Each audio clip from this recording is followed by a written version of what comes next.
Henri Rossier. Propitiation et substitution. Lévitique chapitre 16 versets 15 à 34. L'Épître aux Hébreux fait évidemment allusion dans le dernier chapitre aux faits exprimés en Lévitique 16 versets 27 et 28.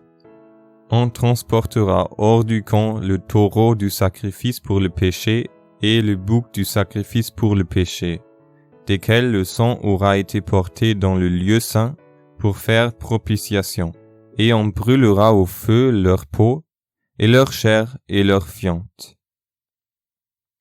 Plus on considère cette épître aux Hébreux, plus on y voit de rapports infiniment nombreux entre elle et le grand jour des expiations, ou plutôt des propitiations, pour nous servir de la traduction exacte du terme de l'Écriture. Il est dit au chapitre 13, verset 11, que les corps des animaux dont le sang est porté pour le péché dans les lieux saints par le souverain sacrificateur sont brûlés hors du camp. Seulement, sous la loi, ce fait n'était pas unique, c'est-à-dire borné au grand jour des propitiations, car il en était de même du sacrifice pour le délit. Lévitique chapitre 4 versets 11 et 12 et 20 et 21. En divers cas donc, les animaux étaient brûlés hors du camp, mais cela avait toujours lieu quand leur sang avait été porté au-dedans du voile. C'est ainsi que nous trouvons en Lévitique 6 verset 23, « Nul sacrifice pour le péché dont le sang sera porté dans la tente d'assignation pour faire propitiation dans le lieu saint, ne sera mangé, il sera brûlé au feu. » Dans le chapitre 16 du Lévitique, nous ne trouvons tout du long que le terme « faire propitiation », même quand il s'agit du bouc Azazel, mais il est dit au sujet de ce dernier, « Le bouc sur lequel le sort sera tombé pour Azazel sera placé vivant devant l'Éternel, afin de faire propitiation sur lui. » Verset 10. Et c'est dans ces deux mots que consiste la différence. Le Saint-Esprit indiquant par là que les deux boucs forment un seul personnage typique et que la mort du bouc de propitiation immolé doit être aussi attribuée au bouc Azazel. La grande pensée excessivement importante de tout ce chapitre est donc la propitiation. Un sacrifice offert, le sang porté au-dedans du voile, dans le lieu très saint devant Dieu, placé sur le propitiatoire sous les yeux de Dieu, et, en vertu de ce sang que Dieu accepte et regarde, chaque pécheur ayant le droit de s'approcher. Ce fait s'adresse à tous les pécheurs. L'on retrouve en effet constamment cette vérité dans le Nouveau Testament. Christ s'est donné pour tous, et c'est en quoi consiste la propitiation. On ne peut pas dire à tous les pécheurs, Christ a expié vos péchés. Jamais il n'est dit qu'il a porté les péchés de tous, mais qu'il est apparu pour porter les péchés de plusieurs. Hébreux 9, verset 28. C'est-à-dire de ceux qui lui appartiennent, tandis que d'autres passages nous disent qu'il est mort pour tous. Le Nouveau Testament cite le mot tous en contraste avec le mot plusieurs. En Romains 5, verset 18, les mots « Les conséquences de cette justice furent envers tous les hommes en justification de vie » ne veulent pas dire qu'ils sont tous justifiés, mais que cette justification de vie s'adresse à tous. C'est là le fait de la propitiation. Le sacrifice satisfait pleinement Dieu et tous peuvent s'approcher. Au verset 19 de ce même chapitre, nous trouvons par contre « Comme par la désobéissance d'un seul homme, plusieurs ont été constitués pécheurs, ainsi aussi par l'obéissance d'un seul, plusieurs seront constitués justes. » Plusieurs, non pas tous, c'est-à-dire que tous ceux qui sont liés par la nature avec le premier Adam sont constitués pécheurs, et que tous ceux qui sont liés par la foi avec le second Adam sont constitués justes.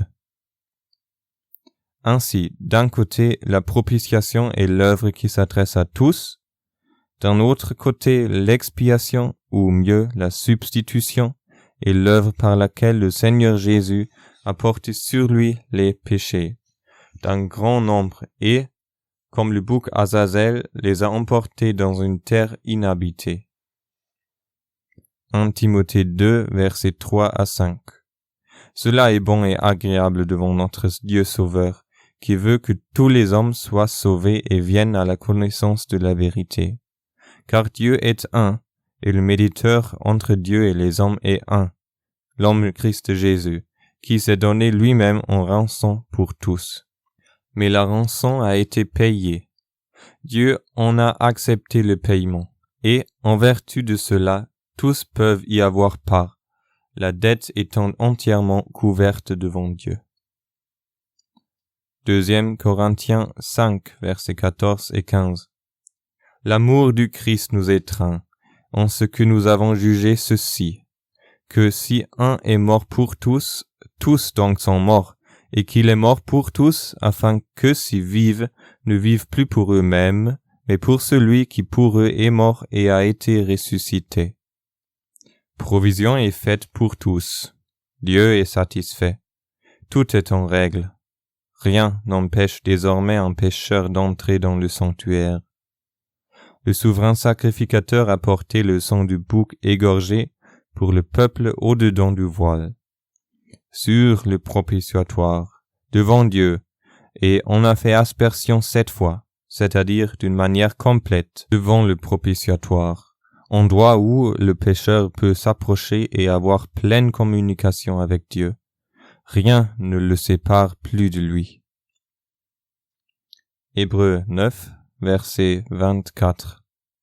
Le Christ n'est pas entré dans les lieux saints faits de main, copiés des vrais, mais dans le ciel même, afin de paraître maintenant pour nous devant la face de Dieu. C'est le premier acte du souverain sacrificateur quand il entre devant Dieu pour se présenter à lui avec l'encens, et qu'il est reçu.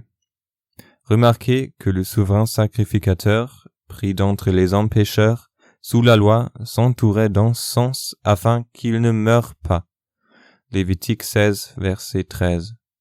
Mais, comme type de Christ, il était devant Dieu, entouré du parfum de ses perfections qui montent en vertu du feu du jugement, pris sur l'autel. Hébreux 9, versets 25 et 26. Ni, non plus, afin de s'offrir lui-même plusieurs fois, ainsi que le souverain sacrificateur entre dans les lieux saints chaque année avec un sang autre que le sien, puisque dans ce cas il aurait fallu qu'il souffrît plusieurs fois depuis la fondation du monde. Mais maintenant, en la consommation des siècles, il a été manifesté une fois pour l'abolition du péché par son sacrifice. C'est la propitiation. La pensée de l'abolition du péché va plus loin que l'abolition de nos péchés. C'est la purification du sanctuaire. Lévitique 16, versets 19 et 20. Chose qui n'est pas encore entièrement accomplie, le péché n'étant pas encore aboli. Il est quant à nous chrétiens, mais le péché est encore dans le monde et les lieux célestes sont encore souillés par la présence de Satan. Ce ne sont pas les cieux des cieux, mais ce qui se trouve au-dessous des pieds du Seigneur est souillé par le péché. Ézéchiel 1, verset 26. Le souverain sacrificateur faisait donc propitiation pour le sanctuaire. Il a été manifesté une fois pour l'abolition du péché par son sacrifice. En vertu du sacrifice de Christ, il ne sera plus jamais question du péché devant Dieu, et la création attend ce jour. Il n'y a pas une chose dans la création sortie des mains de Dieu qui ne soit souillée par le péché. Si nous parlons de la magnificence des astres, de la pureté du ciel, ce sont des choses que l'homme n'a pu toucher. Mais, le péché étant entré dans la création, Dieu le voit partout. Il en apprécie les conséquences et, quand il établira de nouveaux cieux et une nouvelle terre, tout ce qui est de l'ancienne création passera. Toutes choses seront faites nouvelles. La purification du sanctuaire sera réalisée du moment que l'épouse sera entrée dans la gloire. Il ne restera alors aucune trace de péché dans les lieux célestes. Satan, avec ses anges, sera jeté sur la terre, dont ainsi la souillure s'accroîtra, si possible pour peu de temps. Puis le Seigneur secouera la terre et le ciel. Hébreux 12, verset 26. Et le fruit de l'œuvre de Christ accompli à la croix se montrera, pour la création, dans ses résultats merveilleux. Il faut un marchepied né pour le placer sous les pieds de Christ. Hébreux 1, verset 13. Hébreux chapitre 9, versets 27 et 28. Et comme il est réservé aux hommes de mourir une fois, et après cela le jugement, ainsi le Christ aussi, ayant été offert une fois pour porter les péchés de plusieurs, apparaîtra une seconde fois sans péché à salut à ceux qui l'attendent. Pour porter les péchés de plusieurs. Nous trouvons ici le bouc Azazel. Chaque fois qu'il est question des plusieurs, il s'agit de la substitution, et non pas de la propitiation pour tous. Ce passage nous présente une nouvelle partie du grand jour des propitiations. Avec ces mots, il apparaîtra sans péché à salut à ceux qui l'attendent. Le souverain sacrificateur, après avoir été dans le sanctuaire, en ressortait, donnant la preuve, par son apparition, que toute chose était en règle avec Dieu, et le peuple pouvait être en repos, parce que, pour une année, la question du péché avait été réglée d'une manière aussi parfaite qu'elle pouvait l'être sous la loi. Ces mots, ceux qui l'attendent, ne signifient pas seulement ceux qui l'attendent de fait, mais comme prennent en pensée tous les croyants. La différence pour nous chrétiens est que nous n'avons pas besoin, comme jadis Israël, ou comme plus tard le résidu croyant, que le souverain sacrificateur sorte du temple pour nous assurer par sa présence que la question du péché est réglée, car le Saint-Esprit est sorti du sanctuaire et nous rend témoignage de la parfaite acceptation de l'œuvre de Christ. Israël, au contraire, devra attendre l'apparition du Seigneur pour savoir que la question est réglée pour lui comme elle est déjà réglée à jamais pour nous, chrétiens. Ayant fait par lui-même la purification des péchés, s'est assis à la droite de la majesté dans les hauts lieux. Hébreux 1, verset 3. Philippiens 3, versets 20 et 21.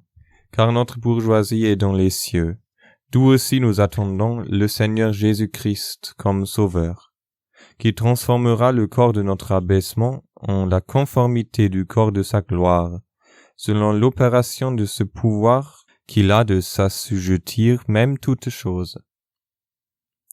Quand il paraîtra à salut pour nous, il ne sera plus question que de nos corps. Il transformera le corps de notre abaissement en la conformité du corps de sa gloire.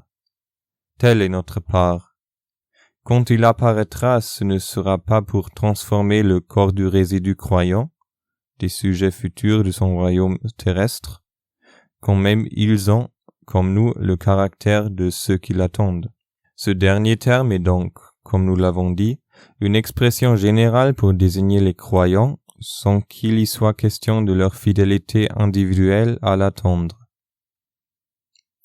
1 Jean, chapitre 2, verset 2. Lui est la propitiation pour nos péchés, et non pas seulement pour les nôtres, mais aussi pour le monde entier. Admettons, comme plusieurs le pensent, que le monde entier désigne les nations, il n'est en tout cas pas dit pour les péchés du monde entier.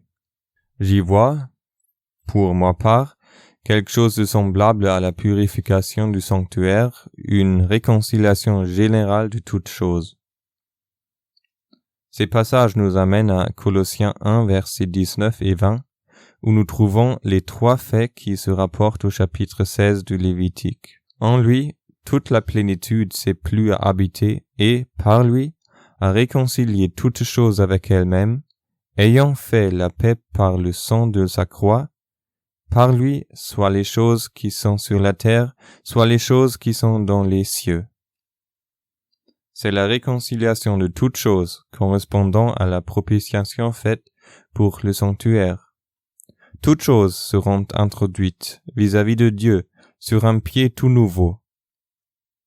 Ayant fait la paix par le sang de sa croix, doit être mis en parenthèse et répond à la propitiation pour tous de Lévitique 16. Christ s'est présenté devant Dieu avec son sang. La paix est faite et, sur cette base, Dieu peut recevoir le pauvre pécheur.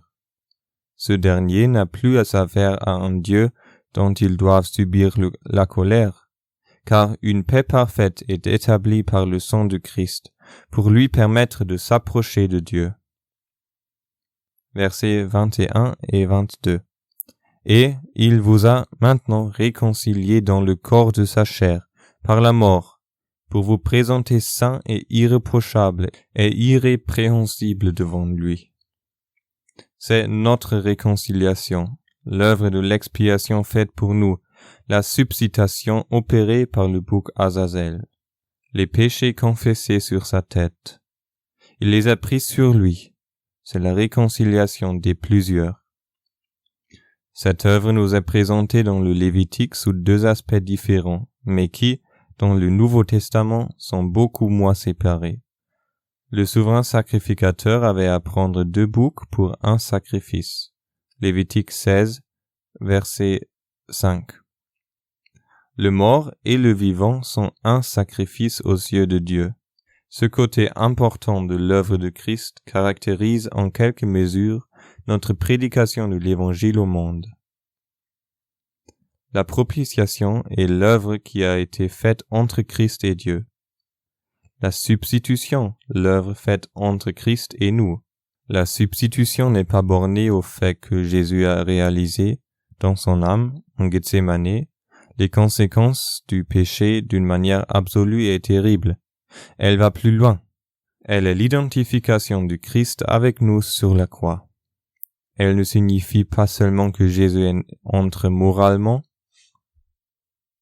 Elle ne signifie pas seulement que Jésus est entré moralement dans notre position pour nous en délivrer, mais que, sur la croix, il a fait sienne nos iniquités, qu'il a été fait ce que nous étions, péchés, sous le jugement de Dieu, qu'il a dit « Mes iniquités m'ont atteint, mes péchés dépassent en nombre les cheveux de ma tête. » Ainsi, il s'est substitué à nous. Il est venu se vêtir, pour ainsi dire, de ce que nous étions. Mais n'oublions pas, quand nous en parlons, de nous déchausser et de nous prosterner en adoration devant lui. En Gethsémani, le Seigneur est entré par anticipation dans cette agonie, dans l'angoisse du combat. Il avait besoin d'un ange pour le fortifier, afin que sa chair, d'où suaient des grumeaux de sang, puisse résister.